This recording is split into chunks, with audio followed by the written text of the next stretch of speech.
Hello friends, welcome to BPS Adda. BPS Adda पर आप सभी का स्वागत है। तो अभी सीटेट का फॉर्म हम लोग कैसे भरने वाले हैं, स्टेप बाय स्टेप आपको कौन कौन से स्टेप फॉलो करना है, क्या मोबाइल से फॉर्म भरा सकता है, इन सभी चीज़ों पर बात करने वाले हैं। देखिए, मोबाइल से फॉर्म बिल्कुल भरा सकता है। आप घर बैठे मोबाइल से फॉर्म को फिलअप कर सकते हैं। इसके लिए कुछ भी चीज़ों की अलग आवश्यकता नहीं है, आपको साइबर कैफ़े जाने की आवश्यकता नहीं है। बस आपको करना क्या है, एक ऑफिशियल वेबसाइट है इसका, वो मैं बता दे रहा हूँ। ये है ऑफिशियल वेबसाइट और इसी ऑफिशियल वेबसाइट पर जाके आप फॉर्म को फिलअप कर सकते हैं। इसके लिए मेथड्स की अगर हम बात करें, सर्टेन गाइडलाइंस दिया हुआ है कि फॉर्म को कैसे फिलअप करना है। आपको लॉगिन करना है इस ऑफिशियल वेबसाइट पर www.ctet, ये जो ऑफिशियल वेबसाइट आपको दिया हुआ है इस पर आपको लॉगिन कर लेना है। तो www.ctet.nic.in पर लॉगिन कर लीजिए आप, और यहाँ से आप लॉगिन करने के बाद आपको लिंक खुल जाएगा अप्लाई ऑनलाइन। यहाँ पर देखिए, अप्लाई ऑनलाइन का स्टेप 2 में आपको क्या करना है, अप्लाई ऑनलाइन पर क्लिक करना है। जब नीचे स्क्रॉल डाउन कीजिएगा ऑफिशियल वेबसाइट, तो वहाँ पर अप्लाई ऑनलाइन का आएगा और उसके बाद ये पोर्टल खुल जाएगा। पूरा रजिस्ट्रेशन आपको अच्छे से भरना है।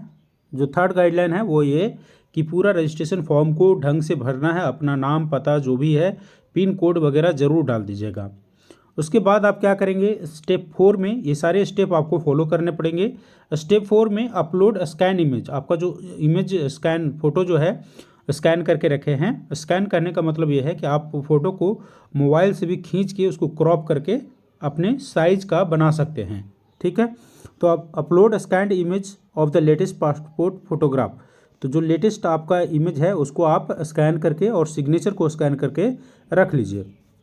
एग्जामिनेशन फ़ी वगैरह का जो अगला स्टेप है, स्टेप 5, वो ये है कि 2 मेथड से आप फॉर्म को पेमेंट कर सकते हैं। एक तो ये ऑनलाइन आप कर सकते हैं नेट बैंकिंग के थ्रू, या आपको और कोई ऑप्शन दिया जा रहा है तो उसके थ्रू, या चालान के थ्रू भी आप कर सकते हैं। डेबिट कार्ड क्रेडिट कार्ड से भी पेमेंट हो जाता है। ठीक है, तो पेमेंट का स्टेप 5 में, और लास्ट जो स्टेप होता है कि जब फॉर्म पेमेंट वगैरह हो जाए, कंप्लीट हो जाए, तो आप उसको प्रिंट ले सकते हैं। अब रजिस्ट्रेशन प्रोसेस क्या है वो देख लीजिए। रजिस्ट्रेशन प्रोसेस में देखिए, ऑथेंटिकेशन फॉर्म, आपको यहाँ पर ऑथेंटिकेशन फॉर्म को फिलअप करना है।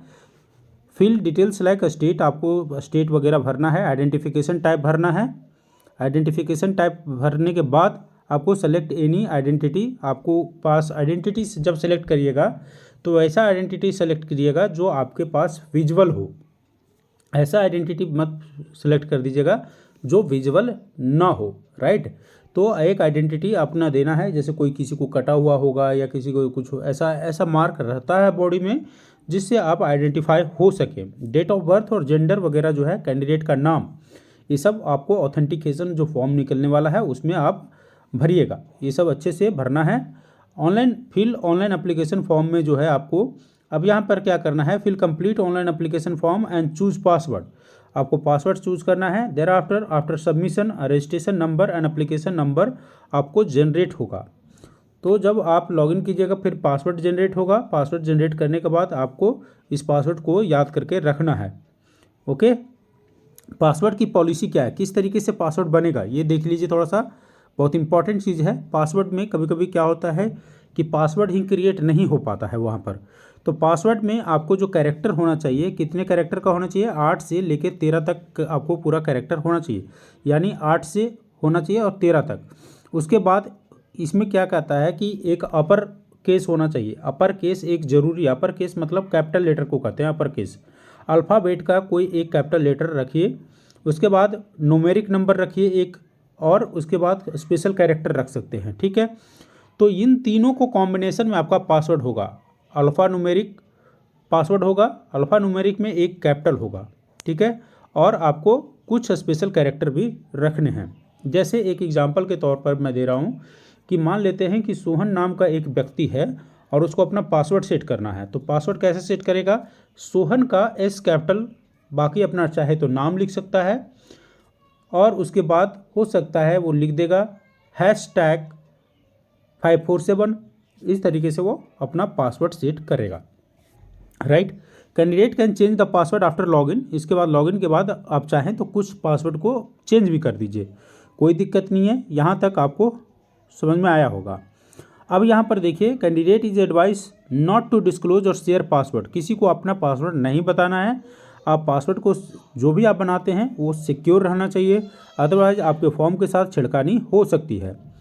जब फॉर्म फिलअप कर लीजिएगा तो उसके बाद आपको ऑनलाइन अपलोड स्कैन इमेज का आएगा। ऑनलाइन अपलोड स्कैन इमेज यहाँ पर देखिए, आपको जो सिग्नेचर जो है और स्कैन इमेज है वो मैंडेटरी अपलोड करना है। अगर नहीं करते हैं तो फिर आपका फॉर्म फिलअप नहीं हो पाएगा। लेकिन स्कैन इमेज करने से पहले कुछ चीज़ें जो है आपको जानना ज़रूरी है। यहाँ पर जेपीजी या जेपीईजी फॉर्मेट में होना चाहिए, ठीक है। जो फोटोग्राफ और सिग्नेचर है वो जेपीजी या जेपीईजी फॉर्मेट में, तो सेव करने से पहले अपना फॉर्मेट ज़रूर देख लीजिएगा कि क्या ये फॉर्मेट है या नहीं है, ठीक है। तो ये फॉर्मेट में होना चाहिए।